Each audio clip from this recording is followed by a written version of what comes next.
जय महाराष्ट्र दोस्तों। अगला कंसेप्ट है सॉल्यूशन चैप्टर का colligative properties of non electrolyte solutions. तो पहले हम जान लेते हैं कोलिगेटिव प्रॉपर्टीज क्या है, वो कौन से सॉल्यूशंस के लिए इस्तेमाल की जाती है और उनके टाइप्स कौन से, मतलब कौन से कोलिगेटिव प्रॉपर्टीज हम जान रहे हैं। तो पहले हम डेफिनेशन इसका समझ लेते हैं। डेफिनेशन क्या है?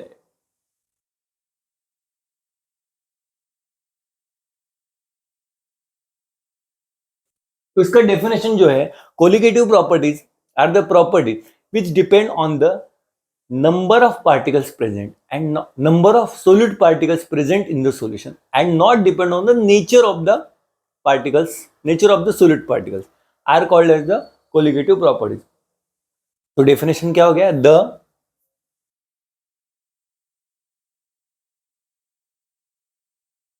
Physical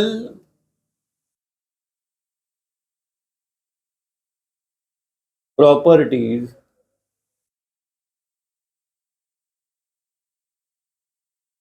of solutions that depend on the number of solute particles and not on their nature are called as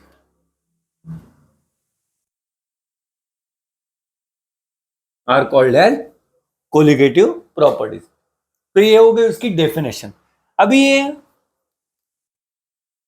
कहां पे यूज होते हैं या फिर कौन से सॉल्यूशंस के लिए यूज होते हैं? Use for which solutions?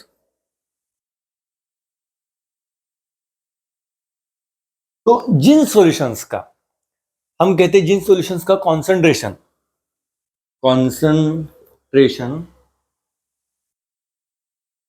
Less than और इक्वल टू 0.2 मोलर होता है, लेस देन और इक्वल टू 0.2 मोलर, उन सॉल्यूशंस के लिए कोलिगेटिव प्रॉपर्टीज यूज किए जाते हैं। या फिर हम कह सकते हैं डाइल्यूट, वेरी डाइल्यूट सॉल्यूशंस के लिए, वेरी डाइल्यूट सॉल्यूशंस के लिए कॉन्सेंट्रेशन कम है, मतलब उसका मतलब वो वेरी डाइल्यूट हो सकते हैं। इसका मतलब 0.2 मोलर सॉल्यूशन है तो वो उसमें सॉल्वेंट की मात्रा ज्यादा होगी और वो जो सोल्यूट की मात्रा कम होगी, इसलिए वो उसके नंबर पे डिपेंड करेगा, ना कि उसके नेचर पे। तो चलिए अभी हम उसके टाइप्स कौन से जान लेते हैं। कोलिगेटिव प्रॉपर्टीज के टाइप चार तरह के होते हैं। टाइप्स या फिर हम कहते हैं कोलिगेटिव प्रॉपर्टीज कौन सी, तो वो चार होती है। पहला होता है वेपर प्रेशर, लोअरिंग, और लोअरिंग ऑफ वेपर प्रेशर कैसे भी कह सकते हो हम, मीनिंग तो वही होता है, वेपर प्रेशर लोअरिंग। दूसरा होता है boiling point elevation, boiling point elevation. Next है फ्रीजिंग पॉइंट डिप्रेशन। एलिवेट होना मतलब कोई भी चीज बढ़ना, डिप्रेस होना मतलब कम होना, लोअर होना उसका मतलब भी कम होना। और चौथा है ऑस्मोटिक प्रेशर। तो ये चार है कोलिगेटिव प्रॉपर्टीज। इन चारों कोलिगेटिव प्रॉपर्टीज के अराउंड जो भी डायग्राम्स है या फिर उसके अराउंड जो डेरिवेशंस है, वो कैसे वर्क करते हैं, जो भी इक्वेशंस है, वो हम सारी चीजें अभी जानने वाले हैं वन बाय वन। तो इसका आप क्या करना है आपको पता है। तो चलिए चलते हैं हमारे पहले कोलिगेटिव प्रॉपर्टी की तरफ। उसका नाम है वेपर प्रेशर लोअरिंग। तो पहला है हमारा वेपर प्रेशर लोअरिंग का कंसेप्ट। तो मान लो एक क्लोज कंटेनर है, पूरी की तरह पूरा क्लोज कंटेनर। उस क्लोज कंटेनर में कोई लिक्विड है और वो जो लिक्विड है वो वोलाटाइल लिक्विड होता है। कैसा? मोस्टली वो होता है volatile liquid. Liquid is volatile liquid, volatile liquid होता है। अब वोलाटाइल लिक्विड का मतलब क्या, वो वेपर जनरेट करेगा क्योंकि उसके पार्टिकल्स का वोलाटिलिटी इतनी ज्यादा, मतलब उसके पार्टिकल्स का आपस का इंटरेक्शन थोड़ा वीक होता है। तो जैसे पार्टिकल्स का, लिक्विड पार्टिकल्स का आपस का इंटरेक्शन वीक होता है तो क्या करेगा, वेपर्स जनरेट करेगा। अब ये जो वेपर्स है वो बाहर एस्केप करना चाहेंगे, क्या करना चाहेंगे, एस्केप। लेकिन हमारा कंटेनर कैसा है, क्लोज है। तो क्योंकि ये वेपर्स एग्जर्ट कर रही है और ये एस्केप नहीं कर पा रहे कंटेनर से बाहर, और यहाँ पर ये जो हमारा लिक्विड है नई नई वेपर्स बनाते ही जा रहा है, तो एक पॉइंट ऐसा आएगा कि वेपर्स को बाहर जाने के लिए कोई रास्ता नहीं है। तो ये वेपर्स वापस से पूरे कंटेनर पे और फिर से इस लिक्विड पे कुछ प्रेशर एग्जर्ट करना स्टार्ट करेंगे। और एक पॉइंट ऐसा आएगा जब एक इक्विलिब्रियम बनेगा पूरी सिस्टम में। इस पूरी सिस्टम में एक इक्विलिब्रियम बनेगा कि ये लिक्विड वेपर बना रहा है और ये वेपर्स बन रहा है और ये वेपर प्रेशर फिर से लिक्विड पे, वेपर्स फिर से लिक्विड पे प्रेशर जनरेट करे, तो इसको कहते हैं वेपर प्रेशर। तो डेफिनेशन क्या है, when a liquid in a close container is in equilibrium with its vapours, the close container, देखो क्लोज कंटेनर को अंडरलाइन कर दीजिएगा, क्लोज कंटेनर काफी इंपॉर्टेंट चीज है इसमें, is called its when a liquid in a closed container is in equilibrium with its vapor, the pressure exerted by the vapors on the liquid is called its vapor pressure। तो मान लो ये पहले हमारा volatile liquid है, यानी हमारा solvent है, इसका कोई तो प्रेशर होगा, ये जो पूरा प्रेशर है इसको हम P1 मान लेते हैं, P1 नॉट मान लेते हैं, ठीक है। P1 नॉट मान लिया हमने, pressure of the vapour pressure of the pure solvent. तो P1 नॉट हम कहते हैं वेपर प्रेशर ऑफ, जैसा कि मैंने रॉल्स लॉ में बताया था, vapour pressure of pure solvent, vapour pressure of pure solvent. तो मान लो अभी मुझे ये वेपर प्रेशर कम करना है, क्या है हमारा कंसेप्ट, लोअरिंग का। तो मैं उसमें कुछ ऐसी चीज डालूंगा जिससे ये वेपर बनना ही कम हो जाए। जैसे ये वेपर बनना कम होंगी वैसे ही वेपर जैसे कम बनेंगे तो प्रेशर भी एग्जर्ट नहीं कर पाएगी। तो इस वोलाटाइल लिक्विड में मैं कुछ ऐसी चीज डालूंगा जो खुद वेपर इजीली नहीं बनाती, जो खुद से वेपर इजीली नहीं बनाती, तो वो चीज होती है नॉन वोलाटाइल सोल्यूट। तो that non volatile solute is added to a non volatile solute is added to the volatile solvent. Volatile solvent में हमने क्या किया, नॉन वोलाटाइल सोल्यूट डाल दिया। तो फिर जो सॉल्यूशन बनेगा, फिर कुछ तो सॉल्यूशन बनेगा इसका नया वाला, उस सॉल्यूशन का भी कुछ प्रेशर होगा, तो उसको हम कहते हैं P1। तो वो भी प्रेशर एक्सर्ट करेगा कि नहीं, वो सॉल्यूशन बनेगा। फिर से वो सॉल्यूशन में ऑलरेडी कुछ वोलाटाइल लिक्विड प्रेजेंट है और नॉन वोलाटाइल लिक्विड मिक्स है, तो वेपर्स बनेगी, फिर वेपर कुछ प्रेशर एक्सर्ट करेंगी, तो उसको हम कहेंगे P1। तो क्या कहेंगे, vapour pressure of solution formed after addition of non volatile solute, vapour pressure formed after addition of non volatile solute. तो मुझे बताइए, पहले केस में भी वोलेटाइल लिक्विड प्योर था तो वेपर ज्यादा बन रही थी तो प्रेशर भी ज्यादा होगा। फिर दूसरे केस में नॉन वोलेटाइल हमने सोल्यूट डाल दिया, जैसे हमने नॉन वोलेटाइल सोल्यूट डाल दिया वैसे क्या होगा, वेपर फॉर्म होना कम हो जाएगी। जैसे वेपर फॉर्म होना कम हो जाएगी वैसे प्रेशर भी एक्सर्ट करेगा। तो इन दोनों में से वैल्यू किसकी कम होगी, मतलब प्रेशर ज्यादा कौन एक्सर्ट कर रहा है, पहले वाला। सो P1 not is greater than P1। यहां तक तो कंसेप्ट समझ गए। अभी आगे का कंसेप्ट हम रॉल्स लॉ के अकॉर्डिंग सॉल्व करते हैं। इससे पहले मुझे बताओ, ये जो वेपर प्रेशर लोअरिंग का कंसेप्ट है, हमें जानना क्या है कि प्रेशर कितना कम हुआ है। प्रेशर कितना कम तो हो रहा है, पहले कुछ था बाद में कुछ हुआ, मतलब चेंज हुआ है। इट इज डिक्रीजेस और increase, it doesn't matter, but change हुआ है। तो चेंज को हम डिनोट करते हैं डेल्टा से। डेल्टा चेंज क्या हो रहा है, प्रेशर, तो डेल्टा P इज, अभी इन दोनों में से बड़ा कौन है, P1 not. Delta P is P1 not minus P1। तो इसको हम देते हैं इक्वेशन नंबर 1, इस derivation equation number 1, delta P is equal to P1 not minus P1 is equal to equation number 1। अब ये सारा हम सॉल्व करेंगे, ठीक है। तो फटाफट इसका स्क्रीनशॉट ले लीजिए। चलिए, अब जो हमारा कंसेप्ट है वो है डेल्टा। हम तो जान गए कि delta p is equal to p one not minus p one. तो फ्रॉम रॉल्स हम ये जानते हैं कि पी वन का वैल्यू, मतलब पी वन का वैल्यू कौन सा, मतलब रॉल्स लॉ क्या कहता है हमारा, vapour pressure of a solution that is P1 is equal to vapor pressure of pure solvent that is P1 naught multiplied by its mole fraction. So P1 is equal to P1 naught into X1, ये तो हम जानते हैं।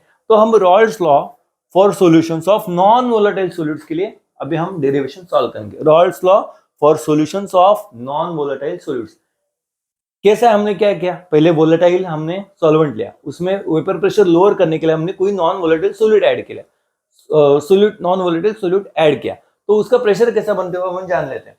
हमने तो जाना है कि P1 is equal to P1 not X1, but X1 is equal to 1 minus X2, ये हम ऑलरेडी जानते हैं। आपको क्या करना है, पुराने वीडियोस देखना है या फिर आपको ये वीडियो रिवाइंड करना है अगर आप वन शॉट वाला लेक्चर देख रहे हैं तो इसी लेक्चर को मैं दो फॉर्म्स में अपलोड करने वाला हूँ, कंसेप्ट वाइज भी अपलोड करने वाला हूँ और उसके बाद मर्ज करके वन शॉट भी अपलोड करना होगा। तो आप कैसा वीडियो देख रहे हैं उसके अकॉर्डिंग आपको ये पीछे जाके देखना है। तो x is equal to 1 minus x2, okay, क्योंकि x1 plus x2 is equal to 1 होता है। तो P1 is equal to P1 not x1, ये तो हम जान लेते हैं। तो यहाँ पर x1 की वैल्यू अगर हम पुट करें तो क्या मिलेगा, P1 is equal to P1 not multiplied by 1 minus x2। हम यहाँ तक तो पहुंच गए। उसके बाद सॉल्यूशन कैसा होगा, देखो P1 इज इक्वल टू, इसको अगर हम सॉल्व करते हैं P1 नॉट, ये तो वही हो गया, माइनस P1 नॉट X2, यहां तक तो हम पहुंच गए हैं। अभी हम क्या करेंगे, इस P1 नॉट को यही रखेंगे, इस माइनस P1 नॉट X2 को यहां ले जाएंगे और इस P1 को यहां ले जाएंगे, तो बनेगा क्या, ये माइनस का प्लस बनेगा।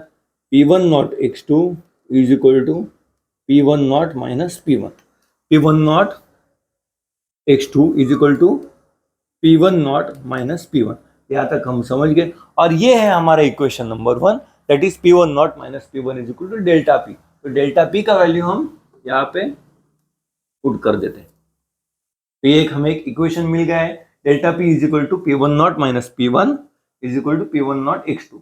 तो हम ऐसा कह सकते हैं कि delta P that is vapour pressure lowering और lowering of vapour pressure depends on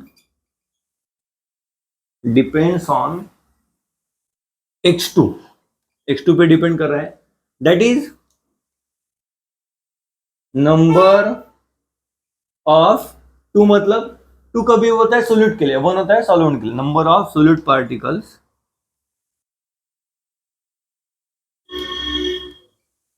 क्योंकि x की कंसेप्ट हमारी क्या है, x की कंसेप्ट है मोल फ्रैक्शन की। मोल फ्रैक्शन की कंसेप्ट किस पे डिपेंड होती है, नंबर ऑफ मोल्स पे। तो फिर से आ गया ना, नंबर पे आ गया concept.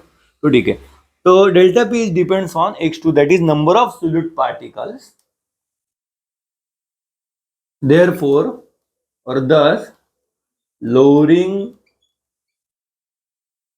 of vapor pressure is a colligative property. तो ये तो एक कंसेप्ट हमने क्या कर दी, प्रूफ कर दी कि हमने जाना था, हमने माना था कि वेपर प्रेशर लोअरिंग है, कोलिगेटिव प्रॉपर्टी है, लेकिन वो कैसे है, ये इसका प्रूफ है थ्योरेटिकल डेरिवेशन के साथ। अभी अगला कंसेप्ट है relative lowering of vapour pressure, इसको हमने इक्वेशन नंबर मान लो 2 दे दिया, ठीक है। अगला कंसेप्ट होता है relative lowering of vapour pressure, relative lowering of vapour pressure. तो इसकी रिलेटिविटी हमें जाननी है प्योर सॉल्वेंट के अकॉर्डिंग, प्योर सॉल्वेंट के प्रेशर के अकॉर्डिंग इसकी रिलेटिविटी कैसी होगी। तो प्योर सॉल्वेंट का प्रेशर होता है P1 नॉट, तो P1 नॉट से इसको पूरे इक्वेशन को डिवाइड करेंगे। तो हम क्या करेंगे, dividing equation number 2 by P1 not, we get चलो चलो फटाफट इक्वेशन नंबर 2 को आप P1 नॉट से डिवाइड करो। मैं आशा करता हूं कि आप सब लोग हाथ में नोटबुक लेके बैठे हो, तो मैं वैल्यूज पुट कर देता हूं। डेल्टा पी मैंने कैसे भी लिखा, तो चलो delta p is equal to P1 not, delta p upon P1 not is equal to P1 not minus P1 upon P1 not is equal to P1 not x1 sorry P1 not x2 upon P1 not. तो यहाँ पे क्या होगा, ये P1 not cut हो जाएगा। Final equation हमारा बनेगा delta p upon P1 not is equal to x2 is equal to P1 not minus P1 upon P1 not. ये एक इक्वेशन हमारा बनेगा फाइनल इक्वेशन। तो इस इक्वेशन के अराउंड हम कह सकते हैं relative lowering of vapour pressure is equal to the mole fraction of the solute in the solution. Relative lowering of the vapor pressure, that is this one, relative lowering of vapor pressure is equal to mole fraction of solute, जो कि हमारा x2 है, in the solution. So it is a colligative property. It is also a colligative property. तो हम आगे चलते हैं, आप इसका स्क्रीनशॉट ले लीजिएगा।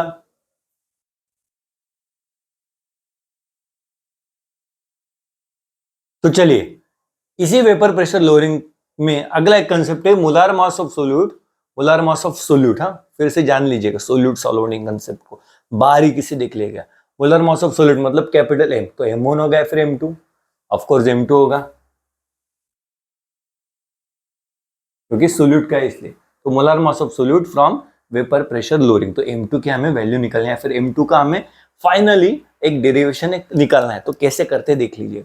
हम जानते हैं कि delta p upon P1 not is equal to x2, ये तो जान ले, but x2 is equal to N2 upon N1 plus N2, ये भी हमने प्रीवियसली देखा है। तो यहाँ पर N2 मतलब number of moles of solute और N1 मतलब मोल्स ऑफ सॉल्वेंट। तो ये तो हमने जान लिया है।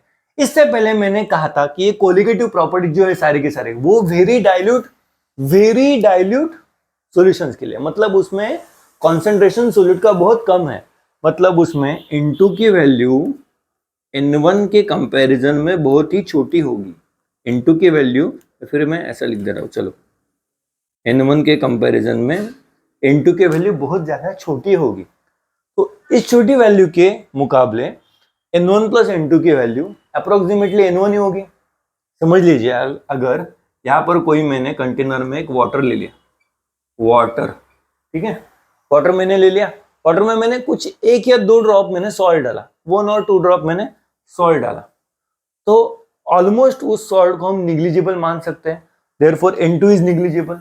वो निग्लिजिबल हो जाने के बाद N1 प्लस N2 की अप्रोक्सीमेट वैल्यू इसी पे तो डिपेंड करेगी, N1 पे। तो इसको हम इस इक्वेशन को अच्छे से लिख देते हैं, for very dilute solutions, for very dilute solutions N1 plus N2 is approximately equal to 1। तो फिर ये इक्वेशन क्या बनेगा, x2 is equal to N2 upon N1, therefore x2 is equal to N2 upon N1। तो ये value सीधा मैं यहां पर पुट करने जा रहा हूं। तो ये वैल्यू क्या होगी, delta P upon P1 not is equal to N2 upon N1। तो यहां तक आ गए।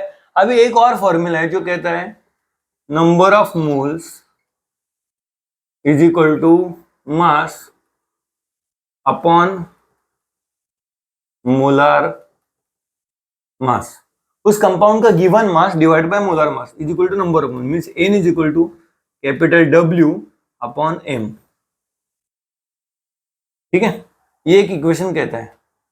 तो इस इक्वेशन के हिसाब से N1 और N2 की वैल्यूज क्या होगी, N1 is equal to W1 upon M1 and N2 is equal to W2 upon M2। ठीक है, तो ये दो वैल्यूज हमें यहां पर पुट करनी है। तो इसका आप स्क्रीनशॉट ले लीजिएगा, मैं यहीं पर इक्वेशन लिखने जा रहा हूं।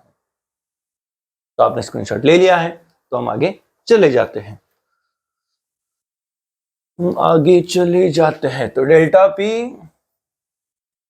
Upon P1 not is equal to N2 की वैल्यू मैंने पुट कर दी W2 अपॉन M2 और N1 की वैल्यू है W1 अपॉन M1। तो इसको मैं अगर सिंप्लीफाई करूंगा तो ऐसा होगा W2 अपॉन M2, ये डिनोमिनेटर की वैल्यू रेसिप्रोकल बन के ऊपर आ जाएगी, तो ये उल्टा होके बनेगी M1 अपॉन W1। तो फाइनली आंसर आएगा delta P upon P1 not is equal to W2 M1 upon M2 W1। तो अगर हम यहाँ तक पहुंच गए मतलब हम ऑलमोस्ट आंसर के नजदीक है। अभी हमारा फाइनल स्टेप क्या है?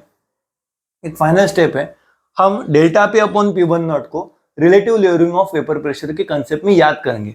उसका वैल्यू था यहाँ पर x2 था, ये तो हमारे आ गई x2 की वैल्यू, ये हमारी आ गई x2 की वैल्यू। तो हमारा इक्वेशन क्या था?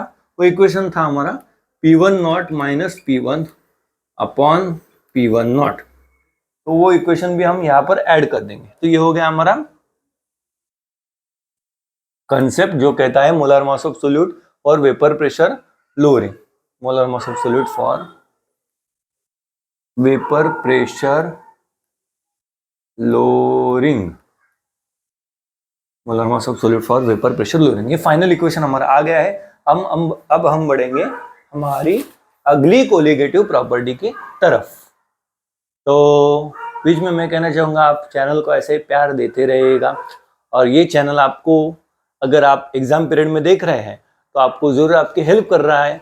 तो अगर आपकी ये हेल्प कर रहा है तो आप ऐसे कोई आपकी साथी है उनको भी ये चैनल रिकमेंड कीजिएगा। धन्यवाद, थैंक यू सो मच।